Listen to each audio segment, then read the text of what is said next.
There it is. Let's just click on it, that way I can see the chat.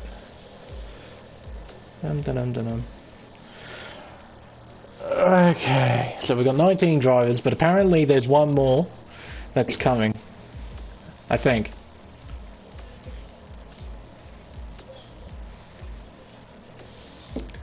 Yep, there we go.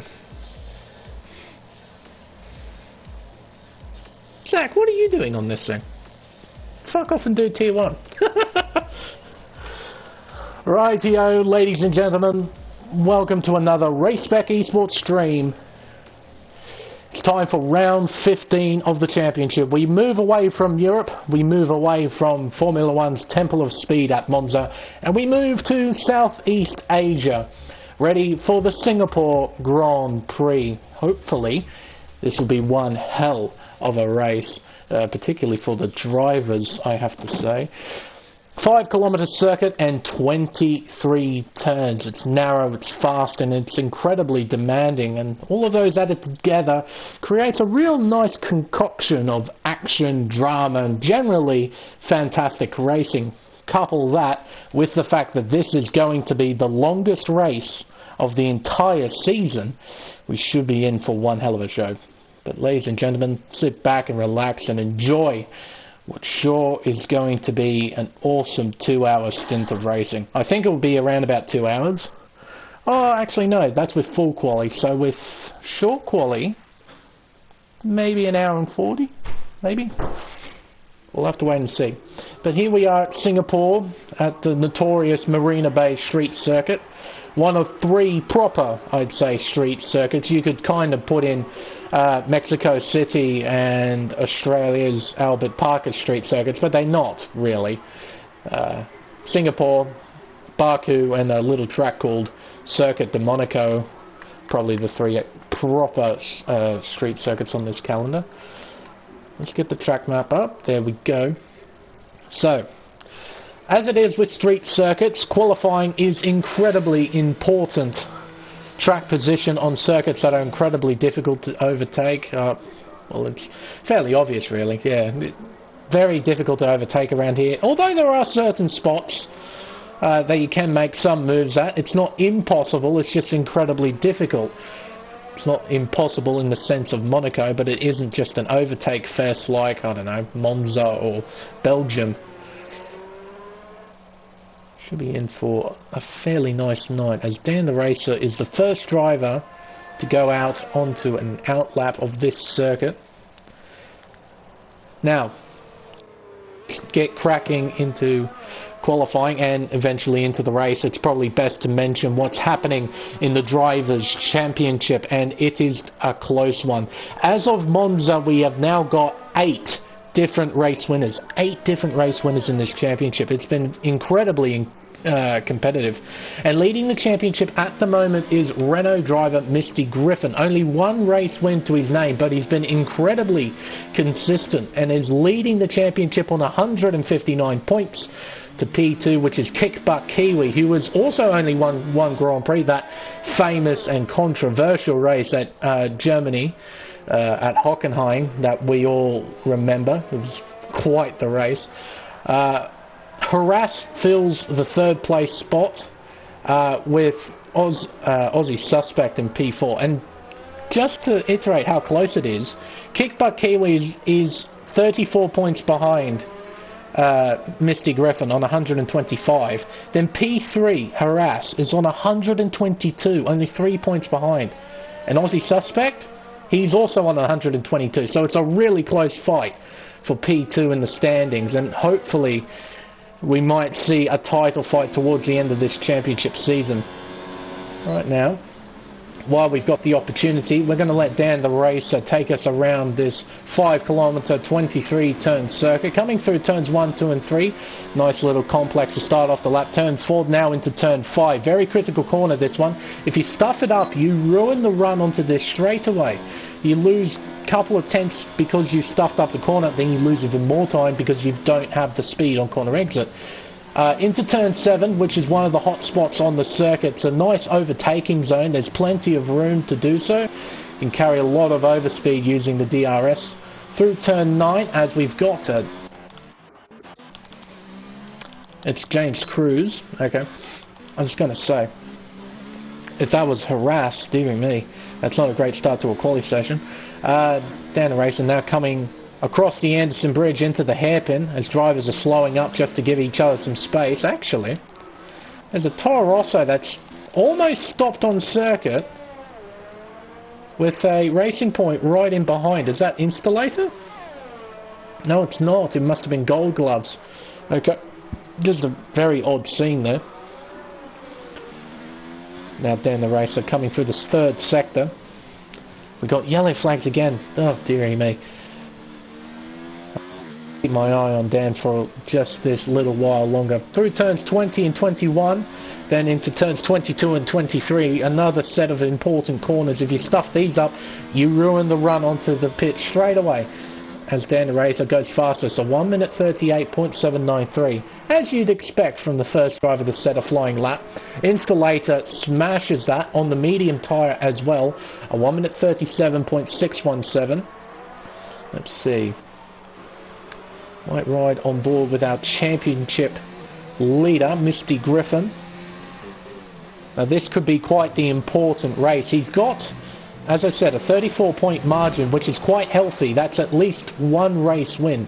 But if he DNFs at a circuit like this one here, where it is quite easy to do, it might blow the championship wide open. So Misty really does need a result. But at the moment, he's being held up by Archie Riale in the Alfa Romeo, but still goes faster. So 1 minute 37.250. Now, clear race, so no wet weather. Good to see. Dan or Ken for the win. Gambling man, I see, Mr. ACW. And thank you, Aussie Suspect, for clearing that up. So no wet weather, apparently.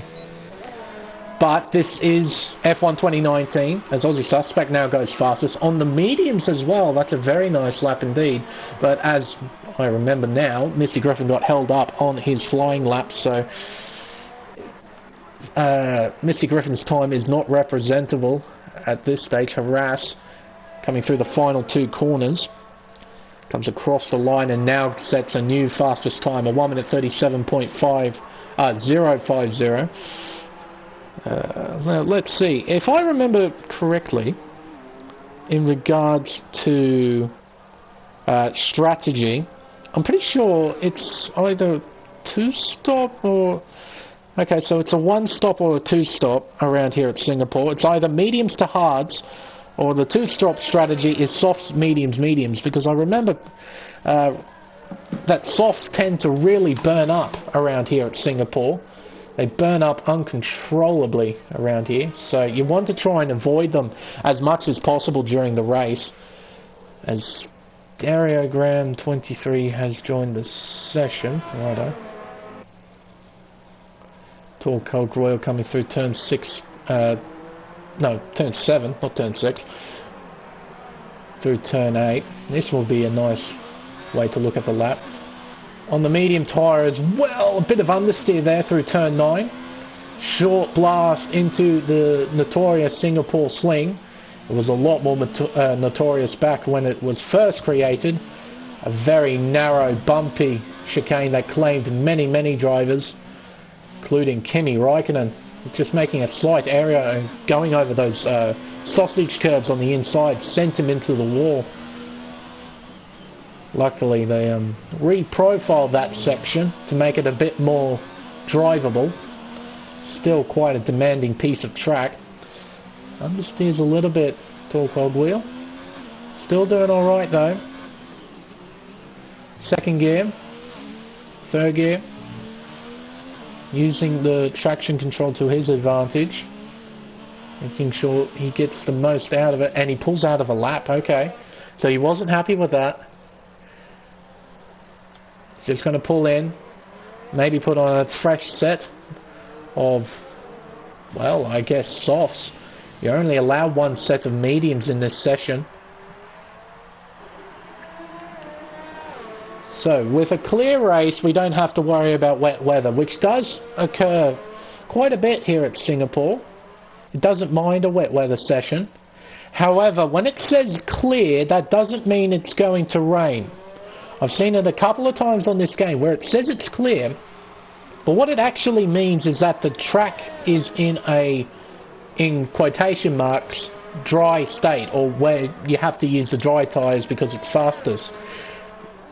It doesn't mean it's not going to rain though. As Lunacy, I think it is. 1 minute 40.058. Can go a lot quicker than that. Mr. Lunacy becoming the 8th different winner in this championship after he won that absolutely mega race at Monza. It was a it was one amazing show, and Lunacy, after getting no penalties, I believe, Stereogram has now left the session, shot himself up into a race-winning position after a late safety car, getting a one-lap dash. Now, Haras is on another outlap. This man, I feel for this guy, truly. He is 3rd in the championship on 122 points. He is 37 behind Misty Griffin.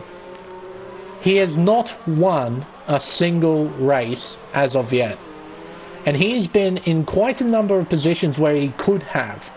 A famous one at Hockenheim at the German Grand Prix was taken away from him. A potential one maybe at Hungary, potentially. He gets himself into some really great positions and then just bad luck comes in. Just swoops in as James. Oh. Alright, we've got to ride on board with Haras, and I'm going to show you probably the most notorious thing about this circuit. It's not the wet weather, it's not its narrowness, it's the glitched tyre barriers on the outside as Gold Gloves overshoots turn 14, backs it out. It should be alright. You can see there the wall's a little bit popped out. I think that white line, that tyre barrier is supposed to be behind the white line. When a driver makes contact with that wall, it disfigures it and it slightly pops it out, just a little bit. And the way that you drive around this circuit, oh, as El Tonki is backwards, dearie me, it pops it out just a little bit. And just a small bit of the tyre barrier sort of sits on the racing line. It's not a great deal, but it's enough for you, if you hit it, to completely destroy your car, because it acts sort of like a concrete barrier of sorts. Seen it many, many times around this place. Tell you what, I might have to stick on board with Haras. I have a feeling this is not going to be one great lap. It's coming up to the Singapore Sling. Cuts it nicely. You want to use a lot of the curb on the inside through turn 11. He doesn't though. Over the Anderson Bridge. First gear. Short shifts to second. Third gear, fourth gear, fifth gear. Down this straightaway into turn 14. 100 meter board just a bit after it. First gear. Spamming all the way down.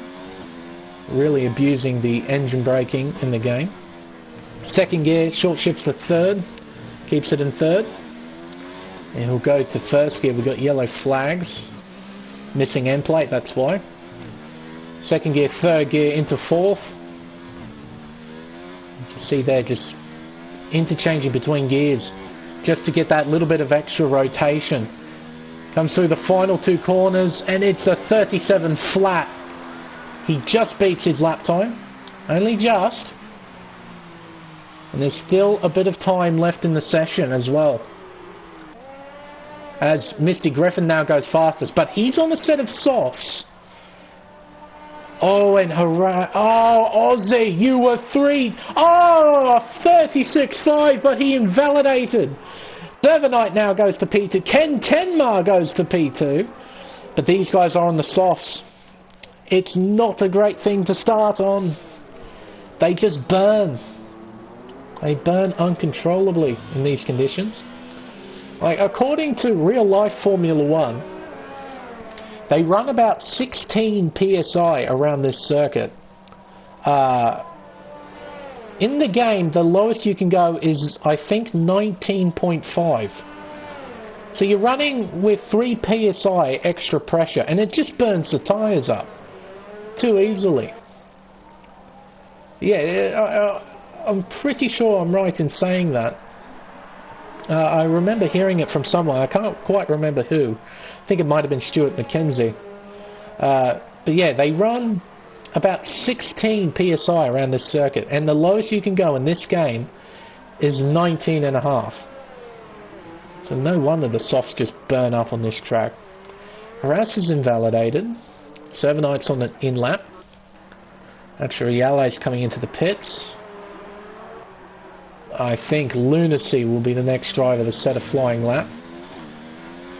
Currently P14, still 4 drivers yet to set a lap time. I believe Artie Chengas did join, but he's missed out on qualifying, so he'll be starting at the back, which is a double-edged knife. I mean, it's not great because you don't have track position, but you're not in the midfield where all the chaos is going to take off on lap 1. So it's not too bad. Now coming through the Singapore Sling, 4th gear.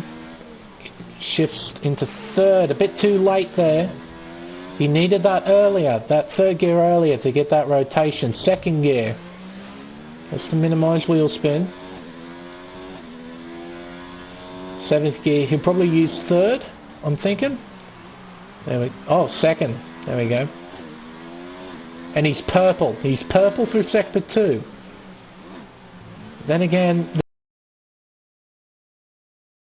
oh, and right up against the wall. My goodness me, at turn 17, yellow flags, and that's James Cruz. Oh, thank goodness. Over the clobber curbs, coming out of the bus stop. Then through the final 2 corners, turns 22 and 23, 36, 37, 37.9 puts him P10. Suscuss has retired in the pit lane.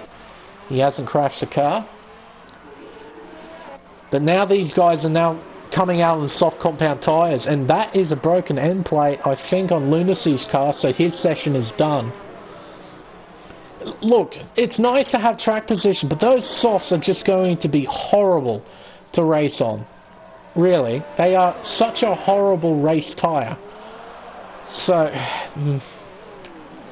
guess we'll have to wait as Harass puts himself into a spot of bother by overshooting turn 7. Not quite sure why, but yeah, okay. Let's see. Honest Crook has invalidated. Let's see. Oh my word, Kickbutt Kiwi, what on earth? All the way down in 19th place, the man who was 2nd in the standings, no less. Currently 19th place, and you're not going to move anywhere, are you? Oh no. That is not good for one of the championship contenders. He's going to be starting from the back with his McLaren teammate. Oh no. Rightio. So, who's the first in this lineup of cars that I want to look at? Misty Griffin's not coming out. He's done. So the first driver of this set of 3, Ken, Harass and Aussie Suspect. They're the ones I really want to look at. I feel like any one of those 3 drivers could potentially get pole position. Honest Crook is out. He's retired in the pit lane. Now, Harass has got a little bit of trouble because there's a McLaren in front of him, and I think that's Kickbutt Kiwi. Here we go. Into turn 1. There's Kickbutt Kiwi. He has to yield. He has to try and get out of the way. He knows he's got damage. There's no point trying to hold up Harass. Otherwise, there may or may not be a steward's investigation behind it for blocking during qualifying. I think Kiwi's going to try and hold his line. Oh no. What do you think, people? What do you think? Kickbutt Kiwi's got damage. We saw that. Do you think he should have got out of the way? I think probably the right thing to do was to get out of the way, but there we go. So, Aussie Suspect in P6.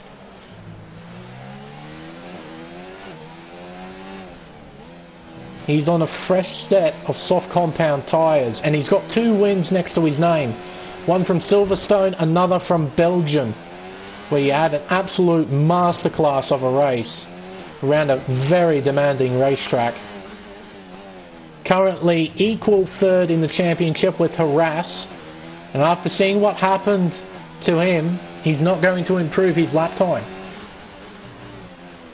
As Tor Cogwheel has retired, okay. But here we go. Into turns 15, 16 and 17. Bit of left foot braking there, you could see that. Using the throttle and the brake at the same time to try and claw your way around the corners. Third gear. Into turns 20 and 21 to complete the bus stop. Out of turn 21 into turns 22 and 23. Is it enough for pole? Here he comes, up to the line. Oh yes, easily. That's very easily pole position. A 1 minute 35.515. That is no less than 9/10 of a second quicker than Misty Griffin in P2. Oh my goodness gracious me. Golden Gloves has found his way into P3 as well, in amongst all of that. On the medium tyre as well. So Misty Griffin kind of shooting himself in the foot by not setting another lap. Clearly the conditions evolved rapidly towards the end, and the track gripped up, and Aussie, very, very fast around here, it seems, has gotten pole by almost 1 second. Okay. But I think a lot of drivers have a lot more pace up their sleeve. They just didn't show it here tonight. But Aussie, bit of a flex here by 8/10 of a second. A bit more like 9/10 of a second pole position. A 1 minute 35.515. Misty Griffin P2. Golden Gloves P3. On the mediums as well. Ken Tenma P4. Servanite P5. Harass P6. Insulator P7. Wingman P8. Suscast P9. Honest Crook P10. Lunacy P11. Candy K P12. Reedy 13th. Actually Reale 14th. 15th for Dan the Racer. El Tonki 16th. 17th Tor Cogwheel. Kickbutt Kiwi is 18th. The second place driver in the championship is 18th.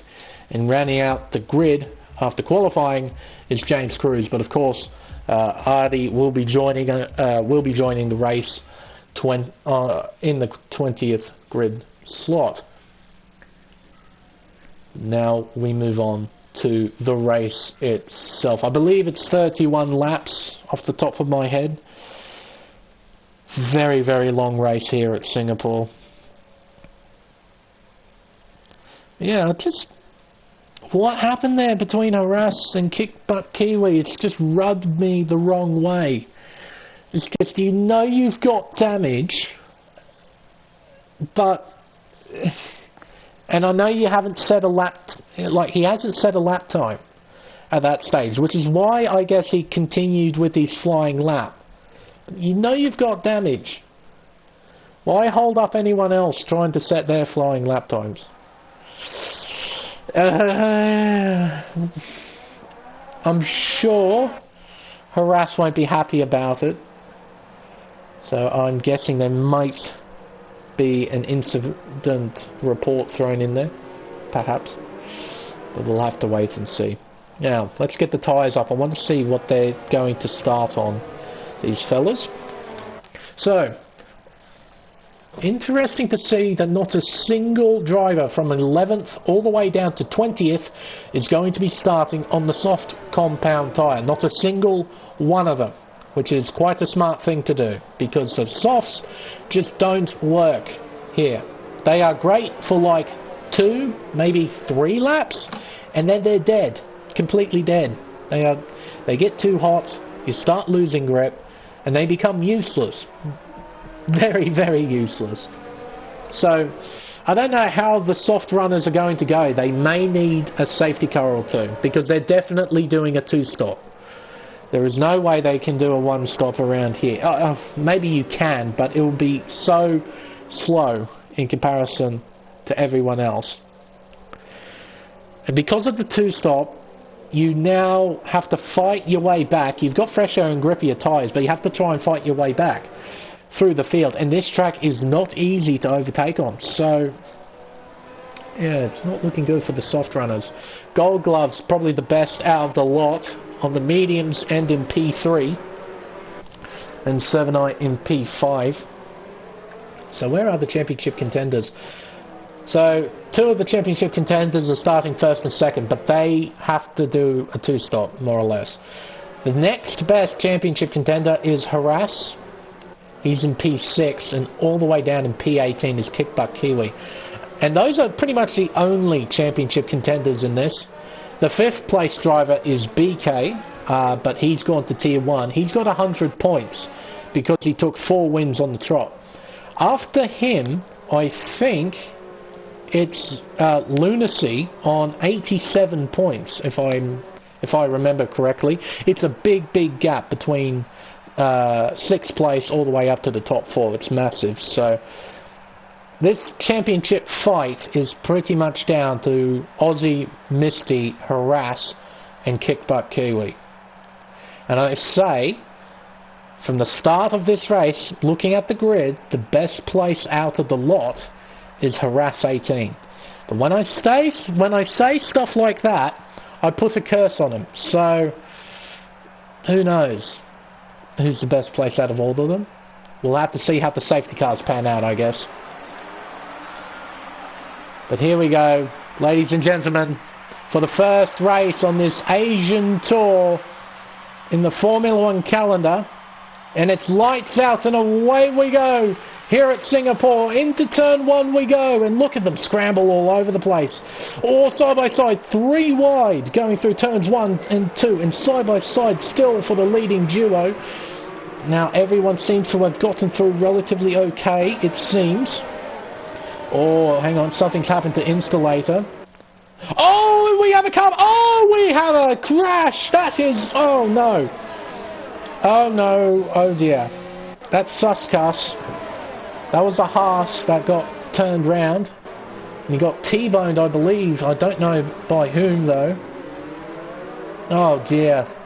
It's not a great start for the Haas driver at all. Down 10 positions. Even worse still is Installator. Something happened to him at the start that I didn't pick up. He's all the way down in 20th after starting 7th. So not a great start for him either. But Misty Griffin coming out of the hairpin of turn 13 to finish the second sector. He has almost opened up a 1 second lead to Aussie Suspect, who in turn has opened up an almost 1 second lead over Ken Tenma. And all over the back of the Red Bull is the Ferrari of Servanite. He's had quite a nice start, same with Harass. Both of them making up a position. Golden Gloves down 3, not a great start for either racing point there. But everyone seems to have gotten through the first lap relatively okay. Oh, wait a minute. That's a Ferrari. That's Wingman. He spun himself round. Oh, and Kiwi! He's in the wall! I don't believe it! Kickback Kiwi. A 5-second penalty for a severe collision with AU Wingman. Oh, dear. The championship contender. One of them. Starting at the back, he gets involved in an incident. Oh, and the McLaren crew aren't ready, it seems. And he's serving the 5-second penalty as well. Virtual safety car has ended. So we've got 4 drivers in the pit lane. Achi Riale, Suscus, Kickback Kiwi, and AU Wingman. Wingman, after having a moment, coming out of turn 21. And I guess Kiwi just didn't see him. Was he blocked by the driver in front? Just didn't see the car? I mean, there were yellow flags waving. You have to drive with caution when there are yellow flags. We'll have to see an onboard, I guess. Ooh, as Harass has got the revving glitch. Gotta love the revving glitch. You can hear it in the background when you're riding on board with Servanite as well. Oh god, it's horrible to listen to. Where that V6 hybrid vacuum cleaner engine is just revving away. Oh, it's fixed now. That's good to see. Seems... Now with all the chaos out of the way, everything's just going to settle down a little bit. As Missy Griffin and Aussie Suspect are coming out of turn 21 into turns 22 and 23. That will be a warning for Aussie as well. DRS is now enabled. Lap 3 of 31, and there's Gold Gloves right out there having a massive moment coming out of the final corner. Now, the leading two have done quite a nice job in regards to the start.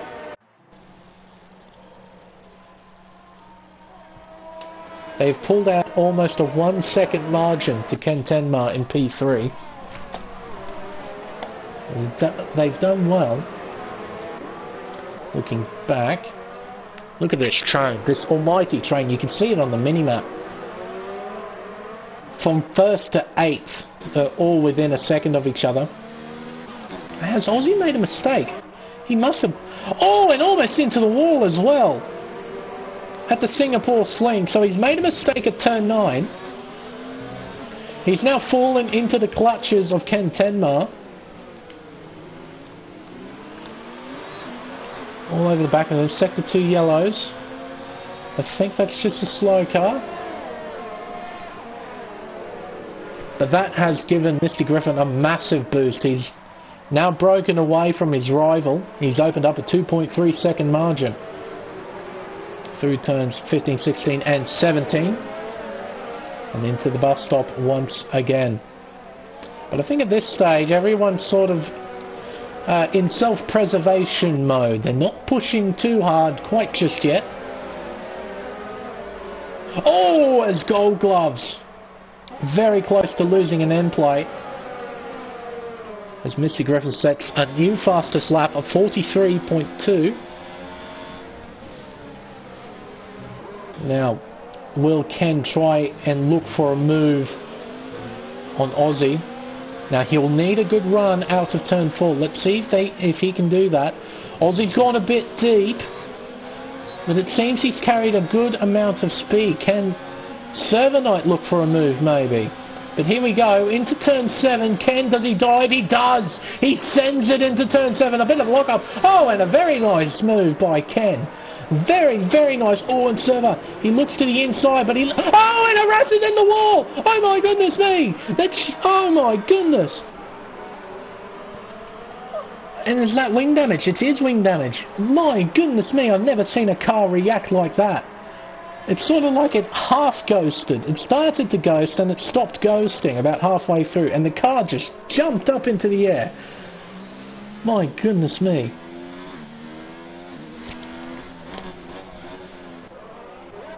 I am completely stunned.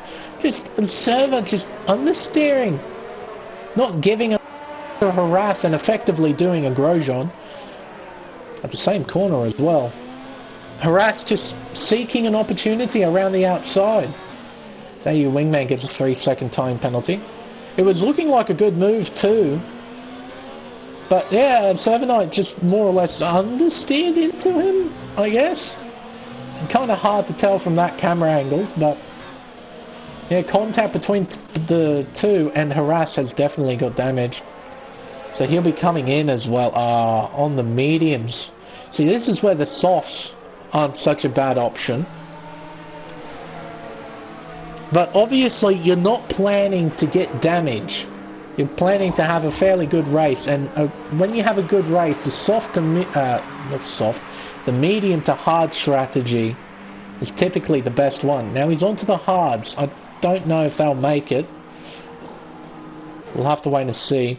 Aussie is now starting to lose a bunch of positions. Has he got wing damage? No, he doesn't. The Suska sets a new fastest lap. Right on board with Lunacy. That Toro Rosso does not have wing damage. It's just Aussie's just all over the place at the moment. Yeah, no, both end plates intact. Maybe a lime green wing, but it just shows you how much the soft tyre deteriorates when you're pushing it too hard. And here we go, into turn 14. Lunacy keeps it there, and contact between the two. Lunacy just wasn't quite comfortable enough to continue with his line. He had to back out, try and avoid massive contact. Look at this, they're still going. Very good to see. Servanite now leads this group. Oh, scratch that, Ken Tenmar's leading this group, and he's going into the pits. He's had enough of the softs, and so has Misty Griffin.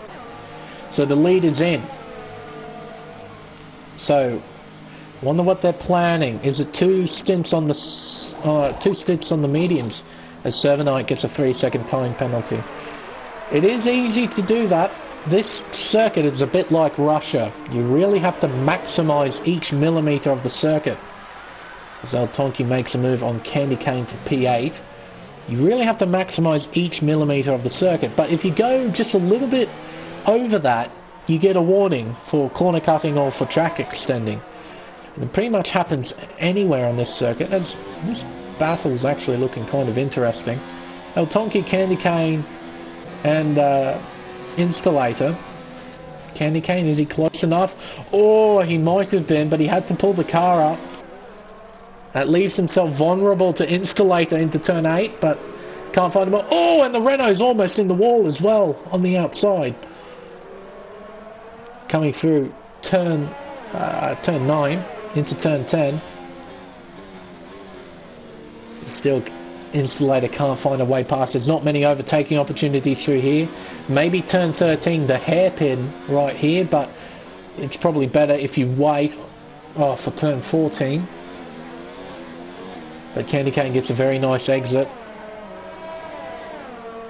Pulls away a little bit from the Racing Point driver. This is for the final point scoring positions.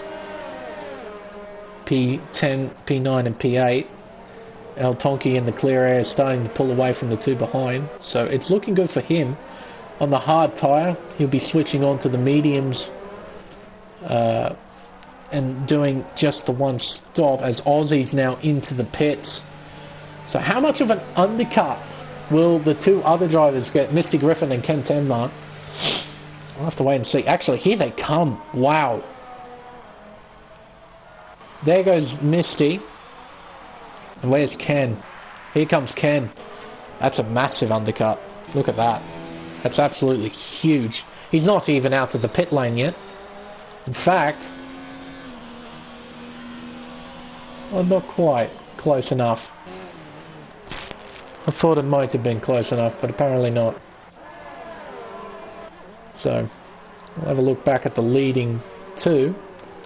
This Installator fan away past El Tonki. El Tonki must have made a mistake. Oh, here we go. Side by side through turn 8 into turn 9. Oh, and contact! Oh, that could have been nasty. Oh, and here comes Misty Griffin down the inside of his teammate. His teammate had to stop. Oh, and he's got wing damage as well. I don't think there was contact between the two Renaults. I think that happened before Misty overtook it. Deary me. Misty all over the back of the Red Bull now. The Red Bull's got a missing end plate, does he? I think he does. He's losing a lot of speed. No, he hasn't. Deary me. Into turn 14. Now, Misty will desperately need... Oh, in contact! Oh, and he's got a broken wing! Oh, and he's now all over the place as well. Those tyre attempts are going to be shot. Oh, my goodness. Oh, my goodness me. This race keeps turning on its head. All of the championship contenders have got some sort of problem. Misty Griffin now has a broken front wing. Aussie Suspect had a horrible start on those soft tyres. Lost a lot of time in a lot of places. Kickbutt Kiwi got involved in an incident on lap 1 and harassed the worst of the lot on the hard compound tyre after having an incident with Servanite. All 4 of them have been involved in some sort of incident. Oh my goodness me, this is going to turn out to be a critical race in this championship. As the midfield are still battling, so Mr. Griffin has found a way past El Tonki. He might have a broken wing, but those soft tyres are going to provide a lot of grip for now. Once those mediums start to wear, that front wing damage is going to become a lot more noticeable. Let's see then, who's in the prime place to take a win? Well, I would say Servanite as he's leading. However, he's got a 3-second time penalty that I know of. So, potentially it could be Gold Gloves, but he has a moment, dearie me. And he has another one as well. He's not happy with that car. That back end is all over the place. Sector 2, yellow flags. Oh, it was El Tonki. He's now fallen behind his teammate. So he made a mistake somewhere. Oops, side by side. Oh my word, Aussie is trying desperately to find a way past the Renault of Candy Cane. Through the bus stop section we go. Now, going to do, he's going to, oh, never mind. I thought he might get a run onto the straight. He's going to do it before that. Candy Cane now falls down to 12th place. And he's trying to continue with that wing damage, and I guess he kind of has to. With that wing damage on the hard tyre. If you stop now, you're definitely doing a 2-stop. Might as well try and wait for a safety car, I guess. You can see now everyone's in their own little world, but they're not great distances away from each other, except for the top drivers. And look at Artie. What a race he has had so far. Up from 20th all the way up to 4th place. I mean, yes, he has to make another stop, but still, that's absolutely superb. Dan the Racer up 10 positions, and Tall Cogwheel up 11. So as a lot of drivers lose out, these guys have won massively, and Lunacy as well. He's up 8 positions from the start of this race, from 11th all the way up to 3rd. My word. But everything is now starting to settle down as it typically does here at Singapore. Lap 9 of it's only lap 10. We're only 1/3 of the way through this. We're only 1/3 of the way through this. Gold Gloves has now got 3 seconds. That car does not look happy. Let's ride on board with him, shall we? Just see how that car behaves. Keep the track map up just in case if there are yellow flags or anything. Here we go. Down the back straightaway. 7th gear. Just, I want to pay attention to the how it behaves around the corners when he's driving it, because the back end on this car looks very tail happy. It doesn't look stable. Comes into turn 9. It looks good through turn 9. Now coming into the Singapore Sling. This might be a bit more noticeable. Bit of understeer. You can see that there, the front ender just not wanting to grip. There's only a little bit into the hairpin, turn 13. It just seems like he can't quite carry the mid-corner speed. Perhaps he has gone with a setup that's a bit more straight line orientated. See, there's some more understeer. 3rd gear, 2nd gear. He's not abusing the curbs enough as well. You really need to abuse them. Oh, and big understeer. Oh! This car does not look good. He looks really unhappy with this car. It's looking like a pain to drive, as Wingman has retired in the pit lane. You can see how much car setup dictates pace around circuits like this. You really need a comfy setup, as Lunacy is now coming into the pits. So is he not doing a 1-stop? He's going to do a 2-stop, is he? I don't think he has wing damage. See? No, onto the hards. So he's just jumping onto the hards a little bit earlier, I think. Yeah, just a little bit earlier. Maybe 2 or 3 laps early, I think.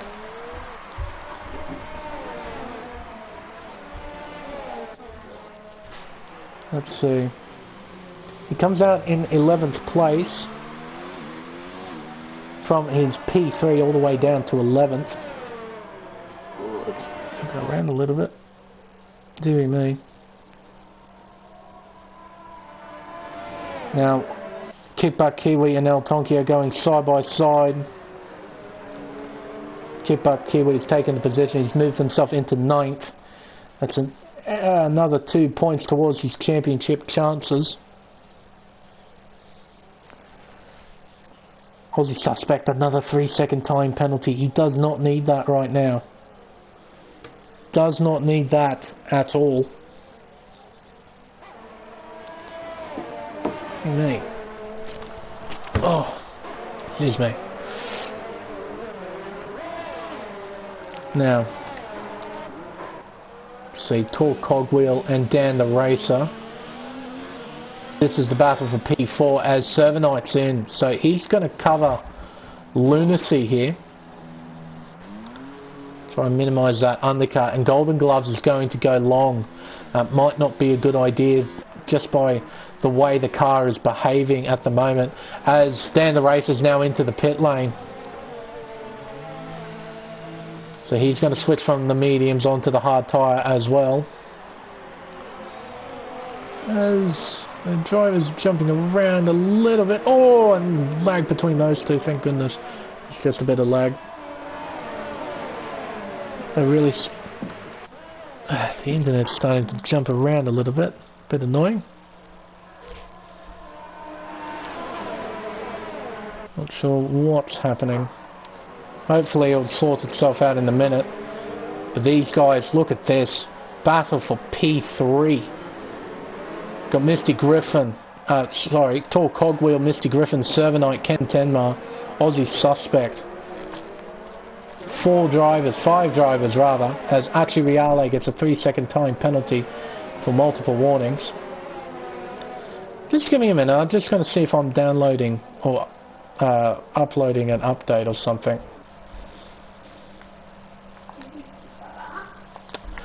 No, I'm not. Very strange.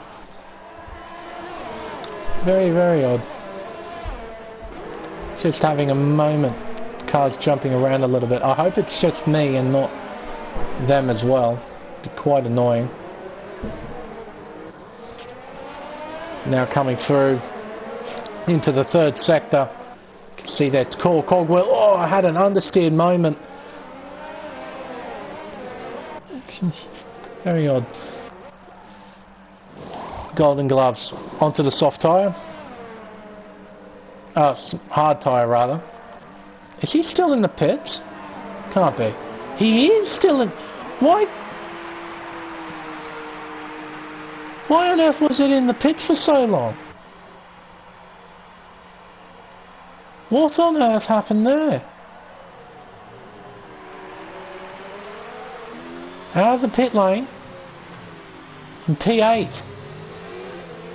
What on earth? He didn't have a 5-second to serve, not that I know of anyway. Oh, here we go. This is the battle for the effective lead as well. Misty Griffin and Servanite. And there's Aussie Suspect not too far behind. And look at that. Misty Griffin has still got wing damage. But he's hanging in there desperately. He's waiting for that next stop. Not too far behind. Ken Tenmar and Aussie Suspect. So the championship fight is a bit reignited, but again, these medium runners have to make another stop. So it's looking really, really good for Server as he makes a move on the Alfa Romeo of Tor Cogwheel into turn 14, and he moves himself into P2.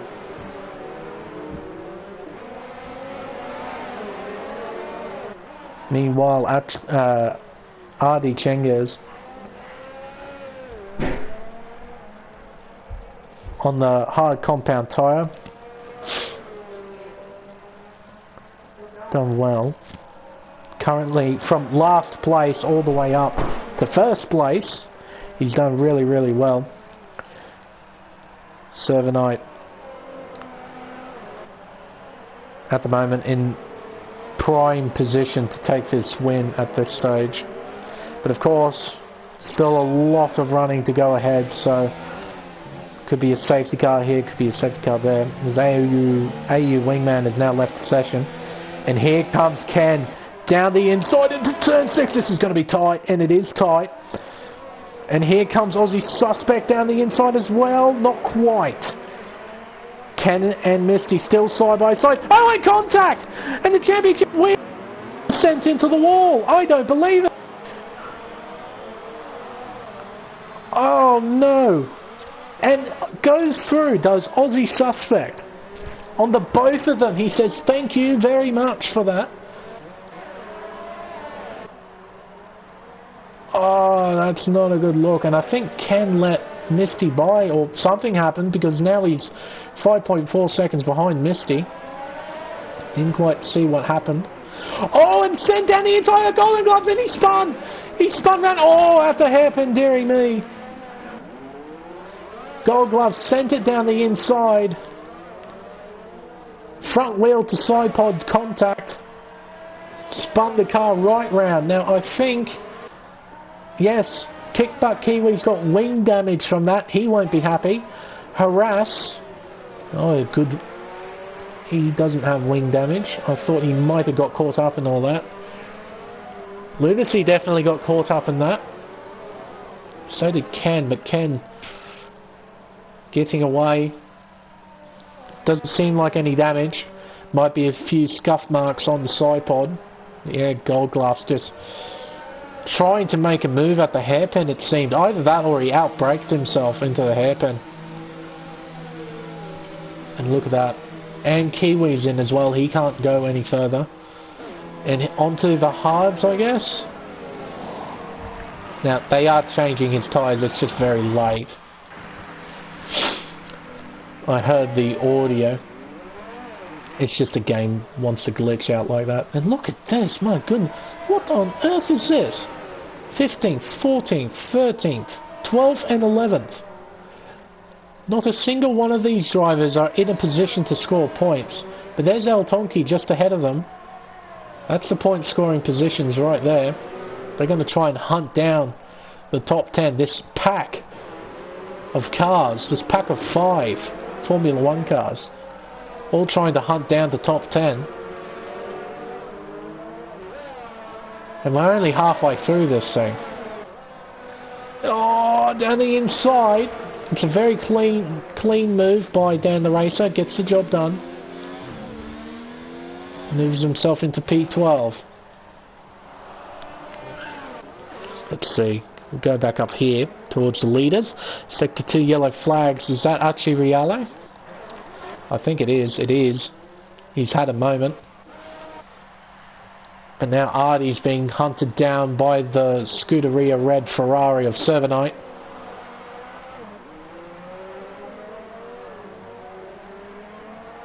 Starting to hunt him down. Gap 2.1 seconds. Bit irrelevant as Artie has to make another pit stop. But it's all a matter of when is Artie going to make that second pit stop. How much time will Servanite lose behind the McLaren? We'll have to wait and see. Now, Misty Griffin, that wing damage is going to be hurting quite. And I wouldn't be surprised if that left-hand side of the wing is lime green after he was forced into the wall by Ken. As Tall Cogwheel just lets him by. Okay, you didn't really have to do that, but okay. There's the ghosting James Cruz, Sector 2 yellows. That would be James just slowing down. Now everything's starting to settle back down again, is it? Not quite. Installator's now clawed onto the back of the Red Bull for the final point scoring position. third gear over the Anderson Bridge. Will he have a look? Oh, and too early. Oh, and into the wall. Into the wall is El Tonki. El Tonki braking really, really early for the hairpin. And that is massive wing damage. Installator also has wing damage from that. See, the biggest difference between the two drivers at the moment is that Installator is on 10 lap younger hard tyres, so they've got way more grip. So, and because these guys are using racing line, and they tend to follow the racing line religiously, they brake when the line tells them to brake. So on his line, it's telling him to brake quite a bit earlier because he's on old hards. Whereas Installator, he can brake later because he's on fresher hards. It's what happens when you are too busy focusing on the racing line and not reacting to the driver in front. I could be wrong about that, but I have a feeling it has something to do with that, because you have to try and read the driver in front of you. You know he's on older tyres. You know he has to brake earlier because he doesn't have the grip to stop the car.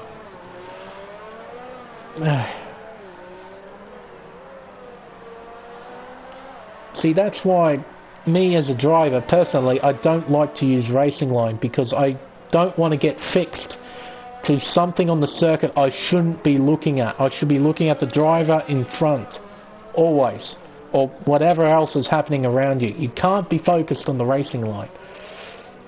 And I have a feeling, just a slight one, that may have instigated the accident. That Installator was too busy following the racing line and not properly braking for the car in front. Because if he was properly reading the car in front, I doubt he would have crashed into him. With grippier tyres, he would have stopped a lot better in comparison to the driver in front, El Tonki. And maybe there wouldn't have been an incident. As Ken, mate, you should have just sent it down the inside. Into turn 1, but no, he's probably going to do it into turn 7, I guess. As Server has made a move for the lead, using DRS, it seems, from the track map.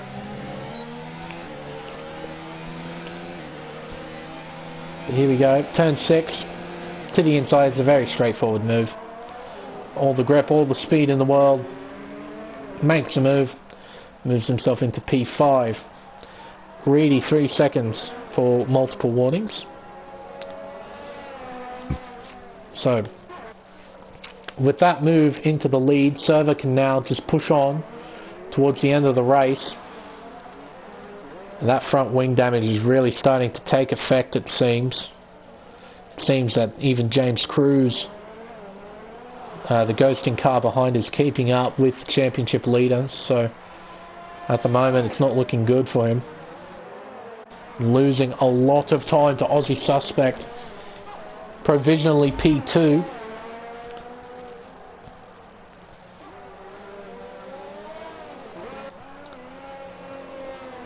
So not doing very, very well. Now I want to run on board with him, I think.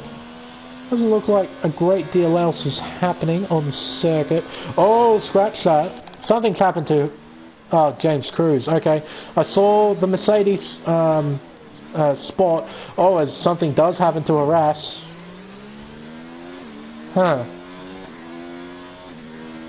Was that lag?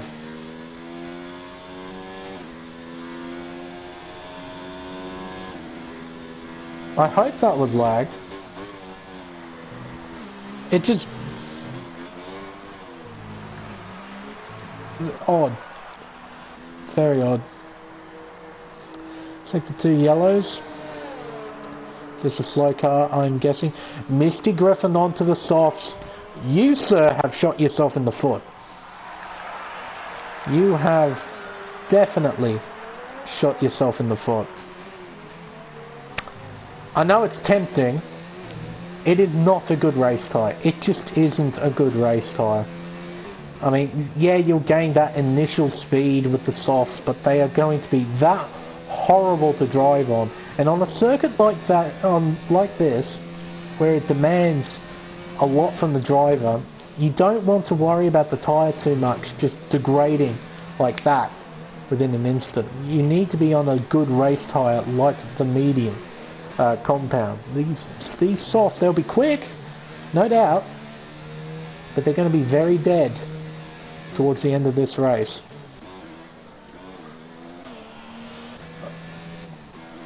Now, where's Mr. Servanite? He's coming around to complete lap 19 and move on to lap 20 of 31. We're only 2/3 of the way through this. We've still got 12 laps worth of racing. Sector 2 yellows. It doesn't appear to be anything except for Reedy. Yeah, something's happened to him as he gets a 3-second time penalty and proceeds to crash into the wall as well. And that's a lot of wing damage as well. Dearie me. Currently in P17. Let's see, we'll go back up here. Ken Denmar into the pits, so is Tor Cogwheel onto a fresh set of mediums. He'll be going to the end of the race on those. Ken as well, more appropriately in comparison to Misty, is on the medium tyre as well. As that's a no-no. He's crossed a white line. Now,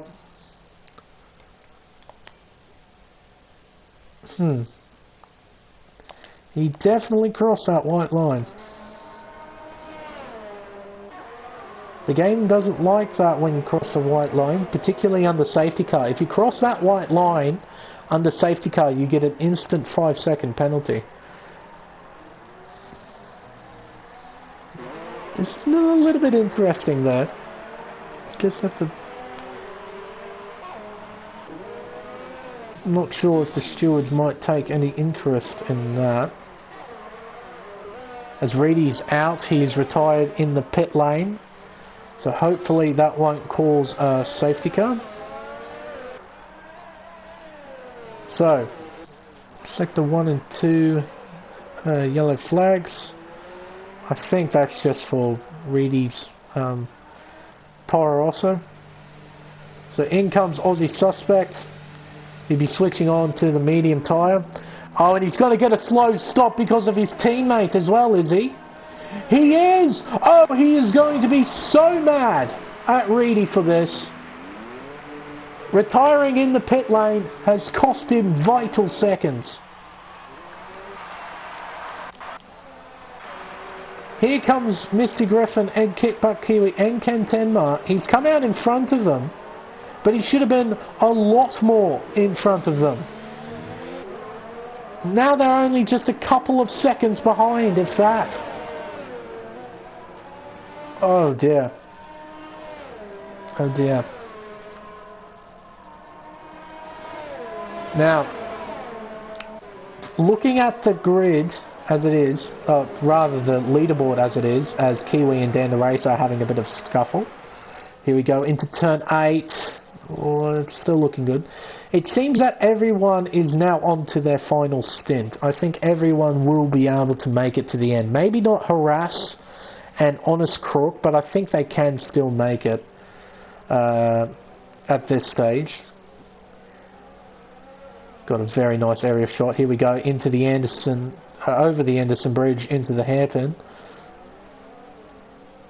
But luckily for Aussie, he wasn't caught behind Dan the Racer, so he's able to pull away from Griffin and Tenmar. Done really, really well. At the moment, it is looking like a very straightforward victory for Servanite in the Ferrari. A 23-second lead. That is enormous. Pretty much the only medium runner from the start who hasn't run into any sort of trouble, it seems. He's had an absolutely superb drive out in front. Harass in P2. Ooh, Sector 2 and 3 yellow flags. That's James Cruz, I believe.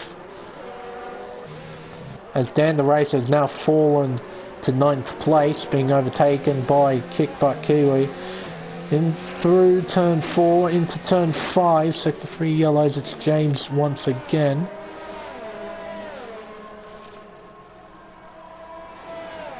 Here we go. Ken and Dan the racer side by side. Ken around the outside.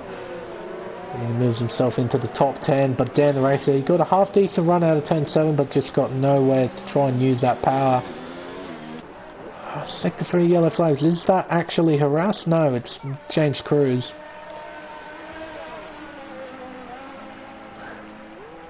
Currently in 18th place. And coming through turns 22 and 23 for the 22nd time to begin lap 23 of 31.7, a 23.2 second lead now. He is looking absolutely untouchable at this stage, but we now got a potential battle for P2 about to begin, with Ardy on the fresh medium tyre. He's able to make it to the end, so let's see how much time he gains on harass in just this lap, shall we? And already 3 corners in, he is right up harass's gearbox. Coming into the second DRS zone on the circuit. Big understeer though, through turn 5. But he does well enough. Yeah, through turn 6 into turn 7, third gear. Now in this second sector we'll see a lot of time gained by Ardy, but he won't be able to go anywhere with it, because all that harass has to do is park the car in the middle of the road, and Ardy isn't able to do too much. Here we go, this is where Ardy's going to gain a fair amount of time.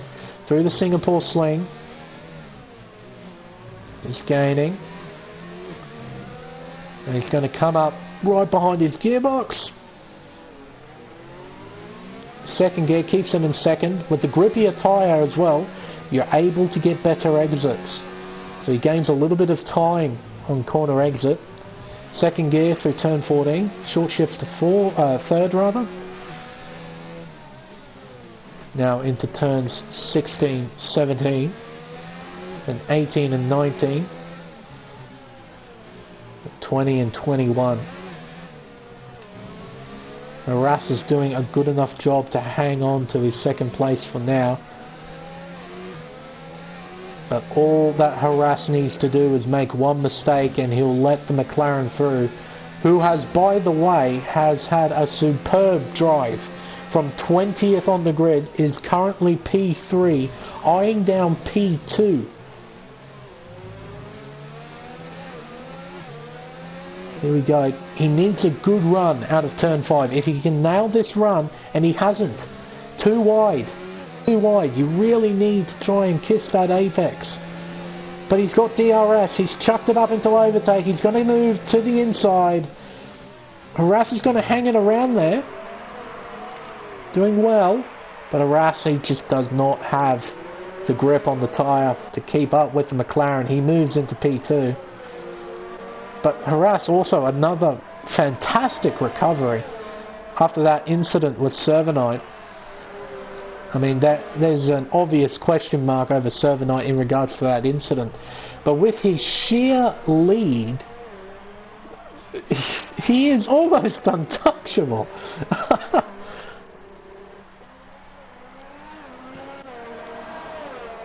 I mean, wow.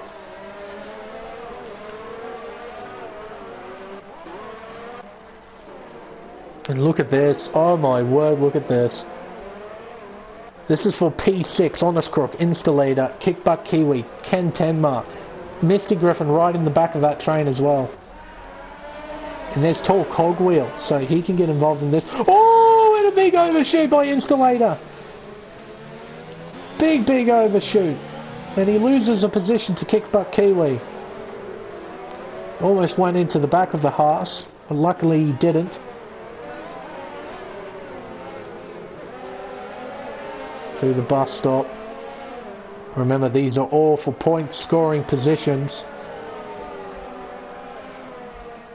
DRS open for all of the drivers minus Honest Crook. Not really able to make a move on each other quite just yet. Kickbutt Kiwi will be lining himself up. Let's see if he can do what his teammate couldn't. There we go. That's a lot better, taking turn 5. And that way you get a far better run coming onto this straight. That's what his teammate couldn't do, but luckily for his teammate, the DRS was powerful enough to still get past Harass. But Honest Crook falls to 7th place. Kick Butt Kiwi into 6.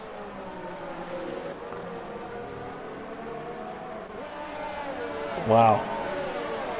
Nice little battle here. 5 cars all fighting for position. Sector 2 yellow flags. That's James Cruz into the wall. There he is there. He's overshot the chicane. Altonki 3-second time penalty. Now with this battle in particular, penalties are going to be pretty key. Not so much for the drivers out in front, I think. Tell you what, I'm just going to take a brief look. 7-8, I might as well, just in case. He has 3 seconds. Ardy has 3 as well. Harass, none. Lunacy, 3. Aussie, 3. Kickbutt Kiwi, none. Honest Crook, none. Installator, 3. Ken Tenma, 3. Misty Griffin, absolutely none. So the most that any driver has got is 3 seconds. They've been doing really, really well.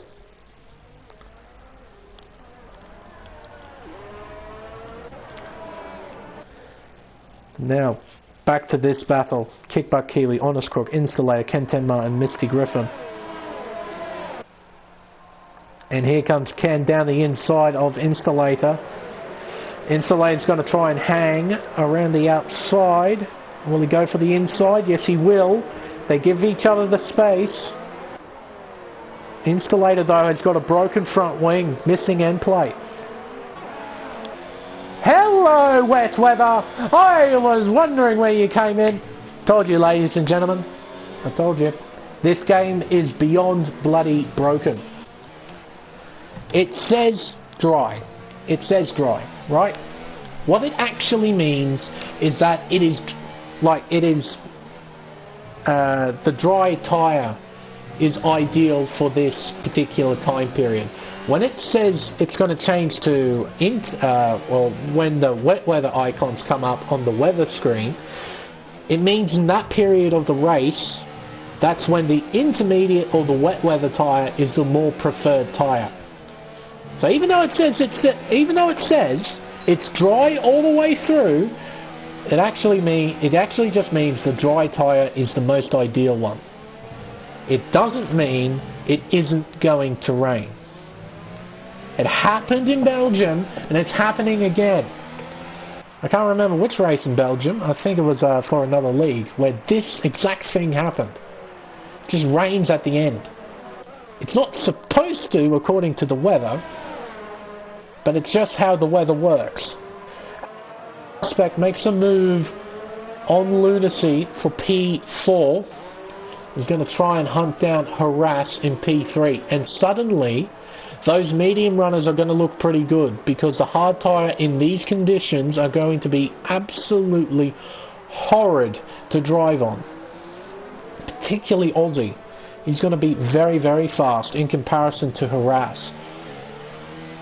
He's going to be gaining a lot of time. Sector 3 yellow flags, that is Mr. Cruz. Now, see, it's raining, but it's not intermediate conditions yet. It's nowhere near intermediate conditions. It's still dry. And it will continue to be dry until the end of the race.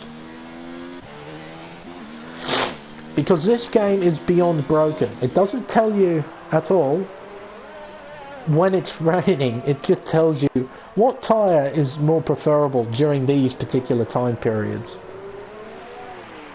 There you go, gentlemen. One final obstacle of the longest race in this championship.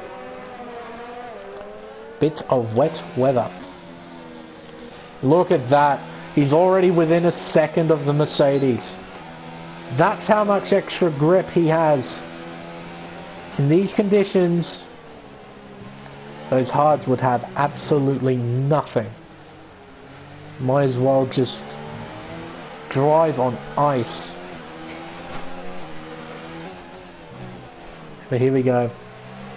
Through turn 5. DRS open. Here we go. This is it.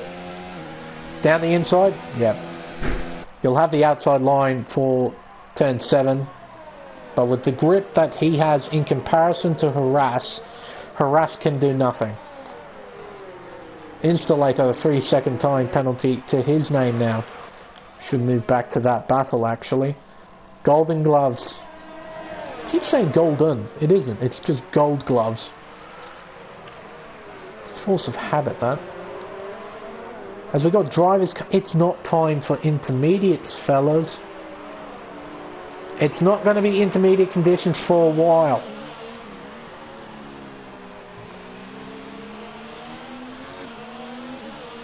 See, it's raining, but the track doesn't quite have that sheen yet. Not quite. It's getting close, but it's not quite there yet. Soft tire. If you want to box for something, box for the softs.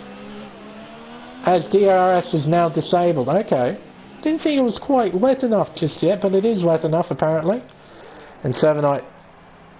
Onto the intermediates. It's just a delayed crew, because of course there is.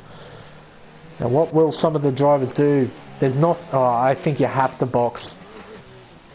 Oh, and he overshoots the pit entry. Does Artie? Oh, Aussie, don't do this. Oh, he's going to do it. Yep, Aussie has proceeded to shoot himself in the foot, I think. Yes, you've got all this track position now that you're going to lose. You've got to do 3 laps, 29, 30 and 31. 3 laps, 15 kilometers on slick tyres in intermediate conditions, and you've got a 10-second gap. Sorry, no, 17-second gap.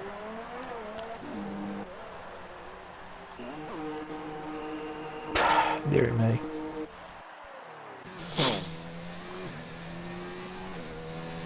So you've got to manage 6 seconds a lap to Artie. 6 seconds a lap. Don't think so. He might hang on to P3. Harass is a further 10 seconds behind Artie, which is 27 seconds, so 9 seconds a lap. But dearie me, you should have boxed. You should have boxed. Because now you have to deal with this. Look at that, Candy Cane just swoops on by. No problem.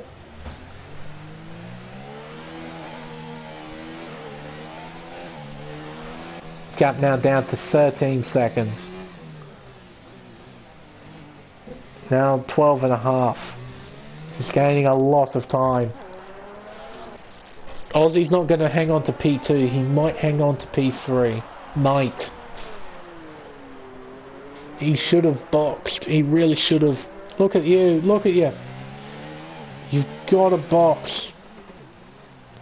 There is no point trying to risk it at all. You're now potentially going to lose 3rd place because of that. Oh god. Box. Yeah.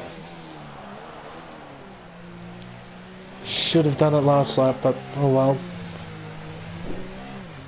Very slow into the pits. He does not want to get 5 seconds. So there goes Artie. And here comes Harass. Could have stayed in P3, but he decided to stay out 1 extra lap. And there goes P3, and here comes P4. That's how much time he's lost.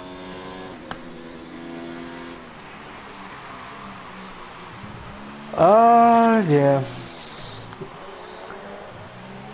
And gets a 5-second penalty for crossing the pit lane exit white line. Aussie, Aussie, Aussie. Dearie me. Has 100% thrown away a 3rd place. And he will know that as well. He will know that. Should not have stayed out.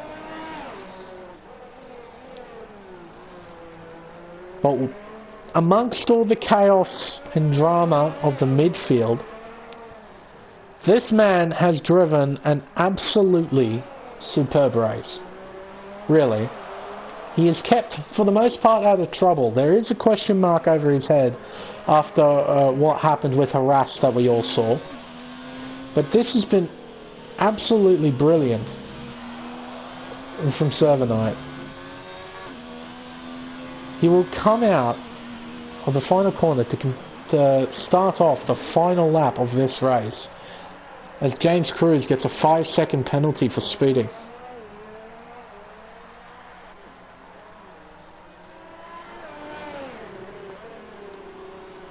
Through turn 5,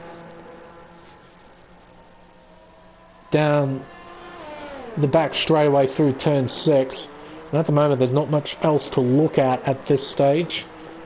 Literally everyone's by themselves, except for maybe P9. Server Knight has driven absolutely superbly. He made each stint work really, really well. He kept up with the leaders at the start. Absolutely nailed the strategies. Aussie gets a 3 second, another 3 second.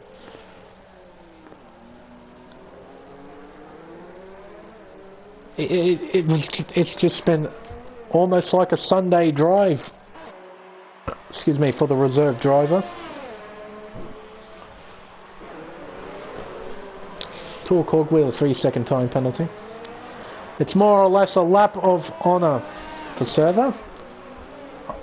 Known him for a while. He's been one of the more unlucky drivers, particularly when he drives a McLaren. Yet somehow, even though I'm commentating, I haven't put any bad luck on him. In the Ferrari, he seems to have pulled it off. He's coming out of turn 21 into turns 22 and 23. Ladies and gentlemen, your 9th different winner of the Tier 2 Pacific Series. Server Knight wins the Singapore Grand Prix by an almighty margin over Adi Changuez. And let's not forget, this McLaren driver started last. As Lunacy has had a moment, has he? He has! Oh dear. He's dropped down from 4th all the way down to 6th on the last lap. From last to 2nd, not a bad drive from the McLaren driver. Harass will recover to finish in 3rd place. Kickbutt Kiwi, after starting 18th, will finish 14th.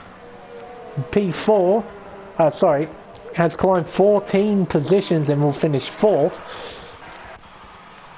Aussie Suspect, with those time penalties, it knocks him down to 7th, so Ken Tenma will finish in P5 with Lunacy in P6, and our championship leader Misty Griffin will come home in P8, losing to both Kickbutt Kiwi and Harass. Actually no, to all 3 of them. To Suspect, as James crashes into the wall, to Suspect, to Kickbutt Kiwi and to Harass. So that, it's not been a good race for the Renault driver, but he does come home with 4 points. But what an absolutely sublime drive from Server. From 5th to 1st to win by 30 seconds. That's probably the biggest margin I have ever seen in this championship. It has just been a purely dominant drive.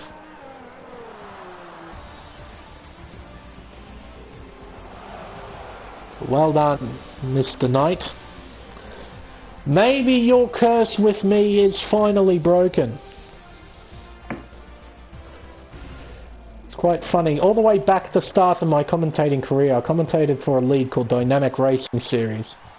And the first race we ever did was Singapore. That was when the curse began for Server, all the way back in Singapore. It's quite nice at the place where at least I began commentating, at the place where I began the curse on Server Night. This is the place that we break it. He wins by an almighty margin of 30 seconds to Adi Cengiz, who, from last on the grid, will finish... I don't know who's driver of the day. It's either one of these two, I think. But let's not forget Harass, after having that incident with Server at turn 8. After getting wing damage, he comes home in P3, which is critical for the championship. Kickbutt Kiwi P4, more critical championship points. Ken Tenma P5, he'll be happy with that. Lunacy P6, he won't be because he was destined for 4th place. Aussie Suspect will be okay with 7th. I think he'd be kind of frustrated after what happened with him not boxing. He should have boxed when the DRS was disabled, but he didn't. Mr. Griffin P8, Honest Crook P9, and Dan the Racer rounds out the top 10. Wow. Wow, wow, wow, wow, wow. What a nice long as race around Singapore. Deary me. Now, what a nice race. I should probably, if I can, get the top 3 in here, shall I? Try and get some post-race interviews, shall I? I probably should. Oh my dear. Curse is dead. Hold on. Hang on. Might as well. I'll be back. Do a bit of post-race interviews and talk about the race, shall we?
We'll see if we can't get the top 3 in here, or at least a couple of them, just to discuss what happened. But there we go, another Singapore Grand Prix, another long race. There's Server. We'll just see if we can't get the other 2 in here. We'll have to wait and see. And also just make sure, Server, that your audio is all good. It's on always allow, so then I'm not talking into nothingness. Or at least the people watching don't think I'm talking into nothingness. Hang on a minute. Do I have you muted? I think I did.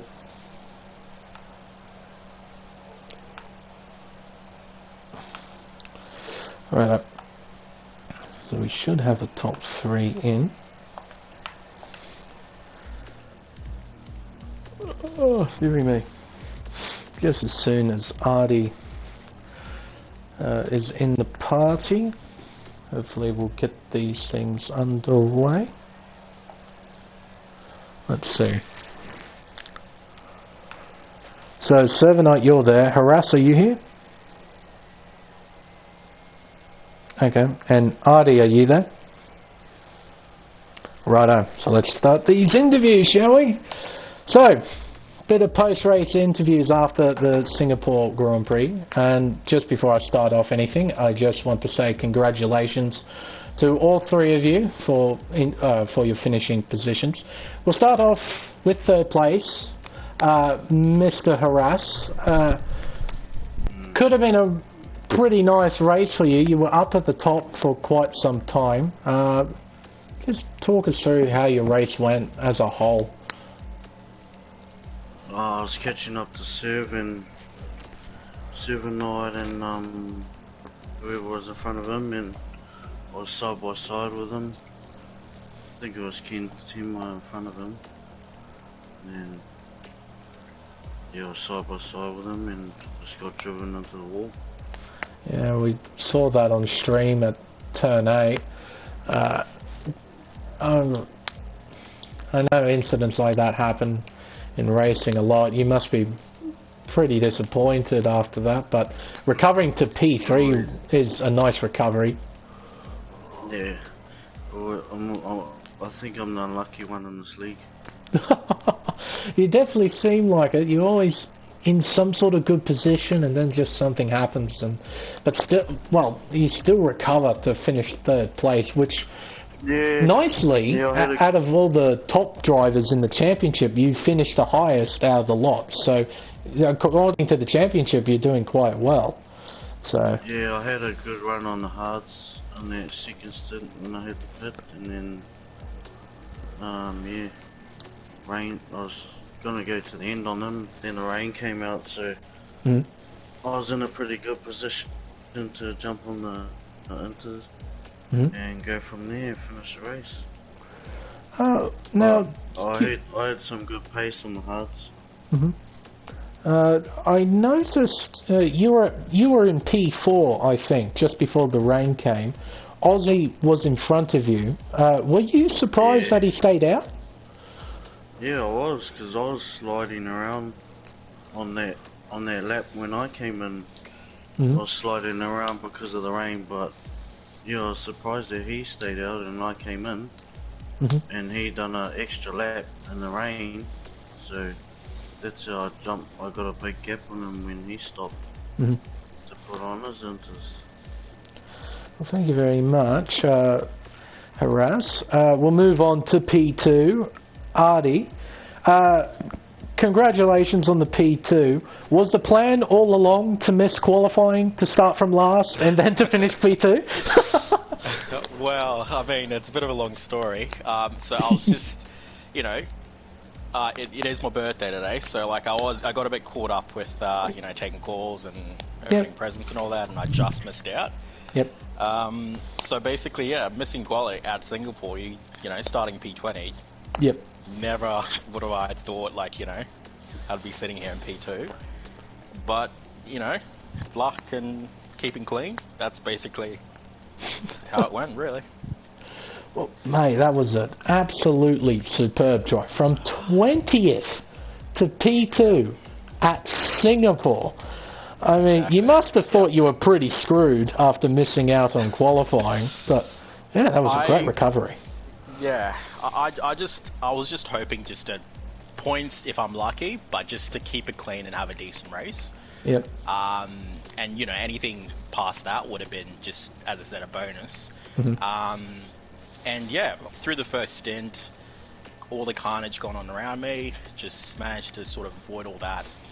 By the time I pitted for my mediums, I think I was in P5, just in front of Crookie. At that point, I was like, look, I got nothing to lose. Started P20. Might as well just, you know, do my quali laps now since I didn't get to do them. So, yeah, just kept my head down and kept on going. Sized up the guys ahead. You know, having the faster tyre, I knew I could just sort of keep it together until I just picked my spot, basically. Harass was one of them I was sort of looking at, thinking, cause I know he keeps pretty clean, so I thought it'd be a bit of a challenge, but fortunately, yeah, just having the better rubber, you know, he is quicker, but you know, just having the better rubber sort of helped me out, and yeah. Now, I just want to make sure with you, Artie, that your voice chat is on always allow.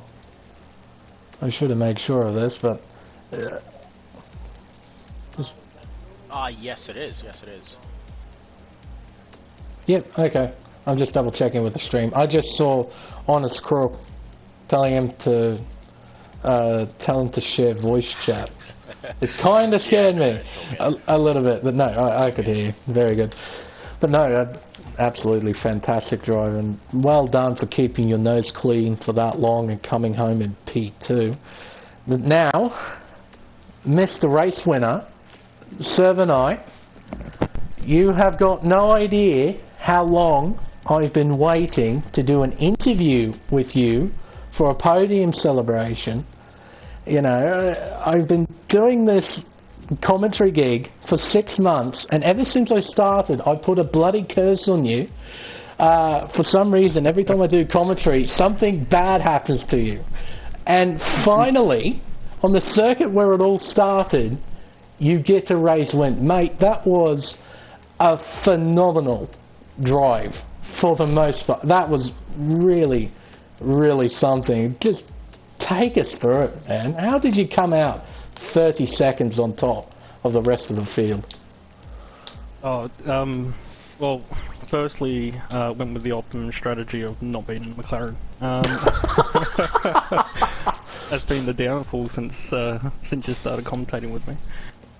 But yeah, no, in qualifying, you know, did the one practice lap on the hards, and then better time on the mediums, and it was quite a good time. I think it put me in P3 at the time, so I figured I'd just stay there, stay on that strategy, go for the optimum strategy, mediums to hards, and hope that there wasn't any contact in the first few laps, which, you know, worked out well. No safety cars to ruin that strategy or anything. So yeah, I don't know, it feels good.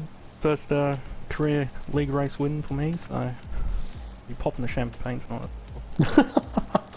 Now, because Harass brought it up, and because we did watch it on stream, I did say it was superb driving for the most part, but there was one moment between you and Harass at turn 8 where it looked like you kind of drove him into the wall. Do you want to just take us through what happened from your point of view? Yeah, so I actually didn't realise he was there. I was focused on not hitting the car in front of me, and then yeah, he must have got alongside me, and then I've looked back and yeah, he was mounted on top of another car, which was unfortunate. So it wasn't deliberate or anything, but yeah, I apologise. Didn't realise he was there. That's alright, Server. I've got plenty of experience with you driving people into walls. If you remember, I'm just poking the bear a little bit here, ladies and gentlemen. Coming out of No Name at Belgium, I know this very, very well. But still, minus that hiccup, it was an absolutely great drive from yourself to come out on top by 30 seconds. I think that has to be the biggest winning margin in Tier 2 history, at least from a streaming point of view. So very, very well done. And again, congratulations to all 3 drivers. And tell you what, I'll open up to all 3 drivers rather than driver-specific questions. I got a notification, I think, from Aussie Suspect that it was supposed to be dry all the way throughout the race. Did you get that same message as well? I didn't look at the weather, to be honest. They said 45 minutes dry. Oh, okay. And I think the race went longer than that, so we're gonna see what the last 15 or so minutes was gonna do. Oh, Yeah. right. To be fair, for me, like since I missed quali, like I didn't even look at that. I was just trying to have a decent race, really. Oh, right. Yeah, I did get told about halfway through that, you know, rain in 15 minutes. Yeah, righto, okay. I just got a message from Aussie Suspect on the stream that it was supposed to be dry or clear weather all the way through, both qualifying and through the race, and to see that suddenly pop up. Yeah, it was meant to be. Righto. When you qualify, you can check what the quali weather and the race weather's gonna do, and it said that the race was gonna be dry. Plus 45 minutes, but the race went longer than that, so we couldn't see what was gonna do after that. Yep. Okay, that makes a bit of sense then, why it rained so late. And also, just one last thing. Are you surprised, all 3 of you, that there wasn't a safety car, a proper safety car, this race around Singapore? Absolutely. Oh yeah, Especially with rain. I was sweating that last 10 laps, hoping there wasn't going to be one. And so was I, because I had a penalty, so I knew, you know, safety car, and that could P2 turns into, you know, P8, P9, so, yeah. Yeah, really surprised. Absolutely no safety car, no sight of that silver SLS AMG. But no, I think that will conclude everything in regards to the race. Happy birthday, Artie. Yeah, happy birthday to you, mate. Not a bad birthday present, P2.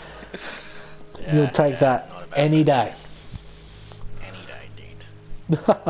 Well, thank you again, gentlemen, for joining me here in the commentary box and asking some questions in regards to the race. And again, congratulations for your respective finishing positions. Now, ladies and gentlemen, that will end this stream. I hope you have enjoyed round 15 of this championship. Tune in to next week. We are going to Russia, to unquestionably the worst circuit in Formula One, period. I mean, it is such a bad track in real life. It is really horrible, like almost, I'd say it's just a little bit worse than Abu Dhabi, just a little bit in real life. But for some reason, in the virtual world, Russia, the Sochi Autodrome, turns up some of the best races that this game can offer. I don't know why, it just does. So really, tune in to next week as we go to Sochi Autodrome for the Russian Grand Prix. Until then, I've been the Smeg. Thank you all so much for watching, and I'll see you. I'll just quickly read that comment that just popped up, just to make sure. Oh good, Mr. Crook. Thank you everyone for watching once again. And also, of course, if you haven't subscribed to the channel, if you're watching it and if you haven't subscribed, seriously subscribe. Some of the stuff on this channel is like nothing you'll ever see. It is really great racing on here, and a great diverse range of racing. You got the tier 1 stuff from each continent, Global, Euro and America series. You've also got Global, and you've got Elite, which is some of the best drivers in the world, or at least in the race spec community, battle it out on some of the world's greatest racetracks. And of course we've got the Formula 2 Championship, which is even some really wacky racing going on in there. So if you haven't subscribed, seriously, subscribe and stay up to date with all the content coming out of RaceSpec Esports. But for the final time tonight, I've been the Smeg. Thank you all so much for watching, and see you next week in Russia. Good night.